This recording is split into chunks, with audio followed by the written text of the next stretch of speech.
All right, ladies and gentlemen, I know I'm not using a great quality mic, so you guys are have to excuse me. I'm using my PS5 mic or on my controller, but we are doing a Planet Coaster Park tour, and now before you guys say this park is like weird how it's laid out, it is very weird. Obviously we got Planet Coaster 2 not too long ago.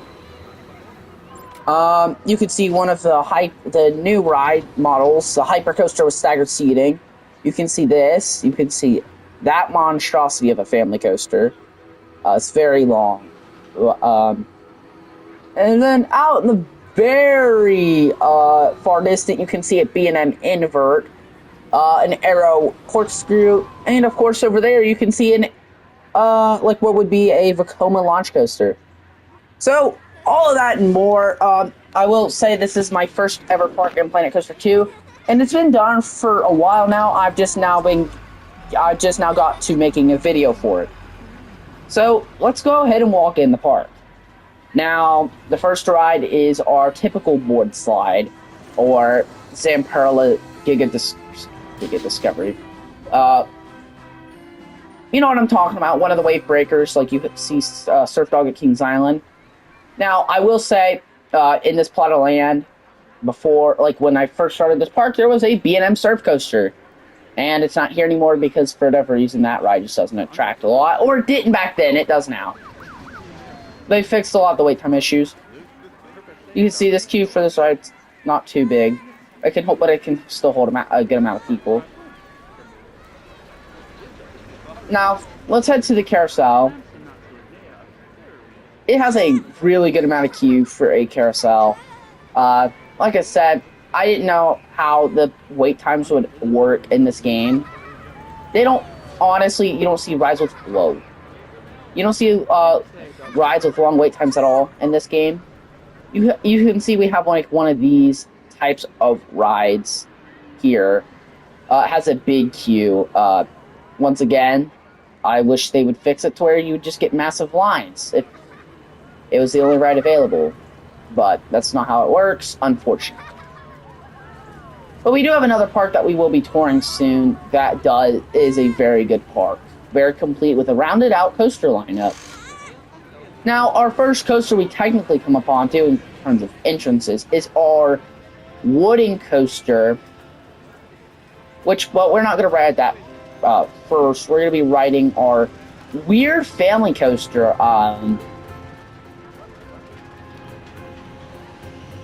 You can see it has a huge queue. It was supposed to be a low capacity family coaster, and it's really not that too low capacity.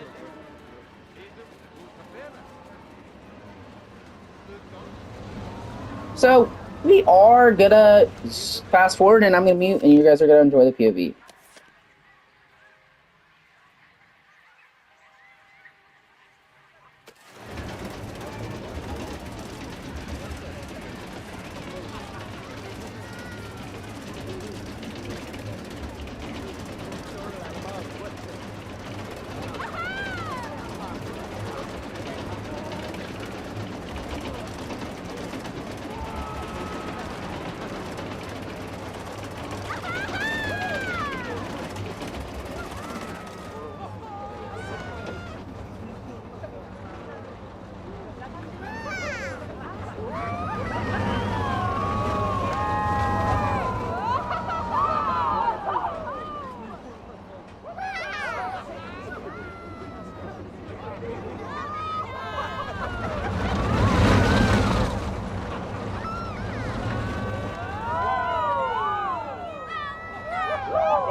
Yeah, I accidentally clicked the back button too many times, but yeah, that was one of our family coasters. It is a long ride. It is a very long ride, but now we're gonna head to our next coaster, which is in order now. We're heading to our wooden coaster, which I am gonna walk you through the queue because it is a not long queue. You have a lot of switchbacks up out here. Could hold a decent wait time. You go under the coaster station. You go under where you're about to go up. Oh god, the sensitivity is weird. Then you come down here. It does hold a lot of people in the queue.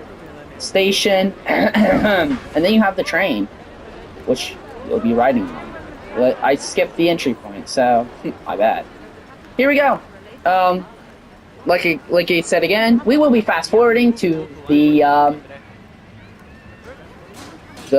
when the ride dispatches. So we'll see you then.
All right, we are done with our wooden coaster, which I did call Comet. That's why it. I don't know if we rode on the Comet train. We did not. Well, yeah, we did.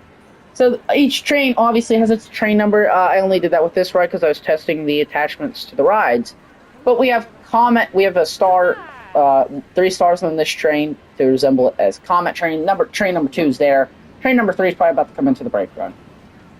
Now let's head under this lift hill and let's head back out onto the midway. Now, I did miss one ride, and I was kind of doing them in order. But we have next up our B&M Hyper, which we did call Diamondback. I did originally have it with a splashdown, but we took that away. I'm actually going to skip into here once it lets me. Diamondback in this game is obviously, in real life, is a B&M Hyper. And so that's what we decided to do in the game too. We decided to make it a B&M Hyper, but this time I decided to modify it. But I didn't really take Diamondback's ideas really. What I did is we took the hyper coaster aspect. We had a splashdown, but we got rid of it because I don't like how the game does splashdowns. but we had to splash them. We got rid of it. It's just a big mess. But pretty much, this ride is our longest ride in the park, I think, including our tallest ride in the park, which I was gonna add a Giga, but I just did not like how it was working. So you're gonna see a lot of the other coasters from this coaster because this is a very long coaster, about 7,000 feet long. And enjoy your ride on Diamondback. Have fun.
All right. That is probably one of my smoother coasters. But we did take one specific element from the actual Diamondback roller coaster, and that was the really intense upwards turn into the mid-course brake ride. And that is a very, in my opinion, a very intense ride on moment on the ride. But now we're exiting out onto the very small but busy midway. And now we're heading to our next coaster, which I can't remember what it's called, but we'll figure it out. It is the B&M Invert, which, just real quick, we are gonna actually, I'm not used to using keyboard. It's called Joker. Six Flags, don't sue me. But we do have a coaster named Joker, and it is a B&M Invert. So usually the Joker rides aren't called aren't B&M Inverts. They're usually a can't think of it, a 40 free spin from SNS. But we aren't gonna walk through the whole back part of the queue because the back part of the queue is huge. But instead we're just gonna cut like this. And as you can see, I have done a lot of queue designs the same in Planet Coaster 2. But we are gonna ride Joker. And before we go ride Joker, this is a very intense B&M that I built. And it's not so rough, it's just whippy like a B&M should be. So if you guys notice it's whippy or what seems to be rough, I just try to make it whippy. So, anyways guys, I hope you enjoy your ride on the Joker B&M Invert Coaster. Enjoy.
like I said, that ride is a very, very intense ride. I did build it with that purpose in mind because I'm like B&M. I wanted to build an old school B&M invert, and I feel like I feel like I did it very well.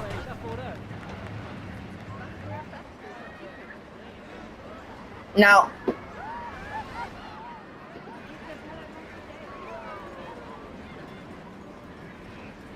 if I were to do anything different with that ride, it would be fixing that entrance into the vertical loop, which is, in my opinion, rough.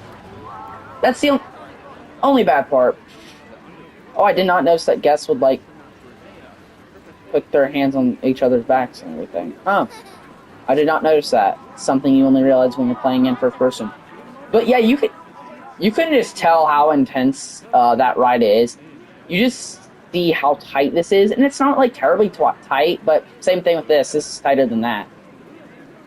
Um, we'll wait for the train to come around, but you'll just see it. It just whips through this entire first half of the layout. And the coolest part is that the only reason it's so intense is because I wanted to keep the base game supports while also having it go over the pathway. So you can see that loop is pretty intense. Typical B&M, maybe Banshee intense. Then you hit this turn, you're like, holy crap, my legs are going numb. You drop down into a valley, very drawn out valley, go into a cobra roll, which isn't too snappy for B&M. And then you come into the most intense part of the ride, in my opinion, which is going up into the mid-course brake run, and you snap into it like a B&M would. It's great. It is a great ride. Now, the greatest area to get views of this ride, in my opinion, like really close up, are in this queue, which I think is cool because I didn't realize how close the ride was when I built it over here, and then I built the pathways. There would be netting here realistically, but the clearance would be very tight. We're gonna wait for another train just to show you how like actually tight it is. All right, here it comes. Or sorry, it's over here first, but such a picturesque ride. And then you look straight up, and yeah, it gets really close to the queue. But it's so cool. I'm not adding anything there to obstruct your view of the ride. It's a great ride. It really is a great ride. Here's our teacups ride. Does get a long wait some days. And then this long queue takes you to the synchronized ride. Now, guys, if I would have known that you could put the pass back... sorry. If I could have known you could put the paths back down to flatness, I would have done that, but I'm not going to do that now, obviously, since this park is so old. But we're heading up to our next ride, which is a Vekoma launch coaster. I don't remember what we called it. Might be the base game name. But this is a very low capacity ride. 8 people a train. It's not great. That's why the line's back to here, even on just simple, easy surface. But we did call it air race flight or whatever. So once the train clears the block zone, which will be any second, I will mute up and you'll enjoy your ride. This ride. Enjoy your ride, guys.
it is a very short ride, but like I said, it is an intense ride for how small it is. It is very snappy. It goes right under Diamondback. Oh, that was a very close thing back there. It has a very nice double down, but like our RMC ejector. Now we're heading to our final coaster of the day. And in my opinion, it's an Arrow. So it is going to suck, guys. I'm going to tell you this. This ride's going to suck. There's one thing I will say, though. If when you're in this queue for this ride, it's just so... You get so many good views of this ride and the B&M invert right here. Dude, I love this park so much. And I'm so glad I can call it my first park because it was good. First time ever using any of these mechanics, obviously. And I thought it was a great ride. We are going to do back row rides on the Hyper and the Hyper... can't remember what I said I was going to do. The Hyper and the Family Coaster, because those two have some insane... not the Family Coaster. The... can't think of what it's called now. No Train in the Station for looping. I definitely did not name this one, you can tell. But, we're going to do back row on the Hyper, and we'll probably do back row on the Invert just to show you how snappy it is. Like, on the actual ride itself. So, once this train dispatches, we will mute my mic. But I would like to say, if you are still watching this video to this point, like and subscribe to the channel. We're going to continue doing more content like this. If you guys like this type of content, let me know in the comments section down below. And if you have any more ideas for my parks, now I don't do stations. I'm not a station type of guy. But we are going to do it for my next park. So, and guys, enjoy your ride on the very old school Arrow looping coaster that is very intense and very janky. And just have fun. And enjoy the rest of your day.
Surprisingly, this video is way shorter than I thought it was going to be. Now, of course, I would say that this is one of my smaller parks in terms of coasters. I was looking at how many minutes we were at, and we were at 26. So, oh my gosh, I hate stick drift. Or not stick drift, it's just me accidentally bumping it. But, if you guys like I said, if you guys have any suggestions for my next Park Tour video, we'll take the suggestions. Oh my gosh. But for now, we'll say so long Planet Coaster friends, my YouTube friends, my training friends, and we'll see you in a week or two when we do our next video, which will be over something. It will be over something. Anyways, guys, thank you for watching today's video, and I'll see y'all in the next video. Peace out, my friends, and what the heck just happened? Game? Hello? Anyways, we'll see you in the next video, guys. Peace out.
Bualo Mepenvana. Bubu Vana.